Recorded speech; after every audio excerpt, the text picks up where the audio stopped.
Satu kejadian tikaman berlaku di Kampung Seri Damai, Jalan Gambang, pada Jumaat lalu apabila seorang lelaki berusia 38 tahun cedera di bahagian perut selepas ditikam oleh kenalannya sendiri.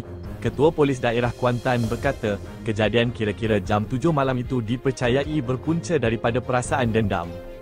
Menurut beliau, siasatan awal mendapati suspek berusia 25 tahun datang ke rumah mangsa dan memanggilnya keluar sebelum berlaku pertengkaran.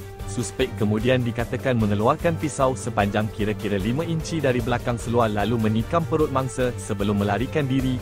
Mangsa yang bekerja sebagai pekebun mengalami luka di bahagian perut. Manakala suspek yang tidak bekerja berjaya ditahan tidak lama selepas kejadian oleh pasukan Balai Polis Jaya Gading. Siasatan mendapati kejadian berpunca daripada rasa tidak puas hati apabila mangsa dipercayai pernah membuat laporan polis berkaitan penyalahgunaan bahan terlarang oleh suspek. Kes disiasat di bawah Seksyen 324 Kanun Keseksaan.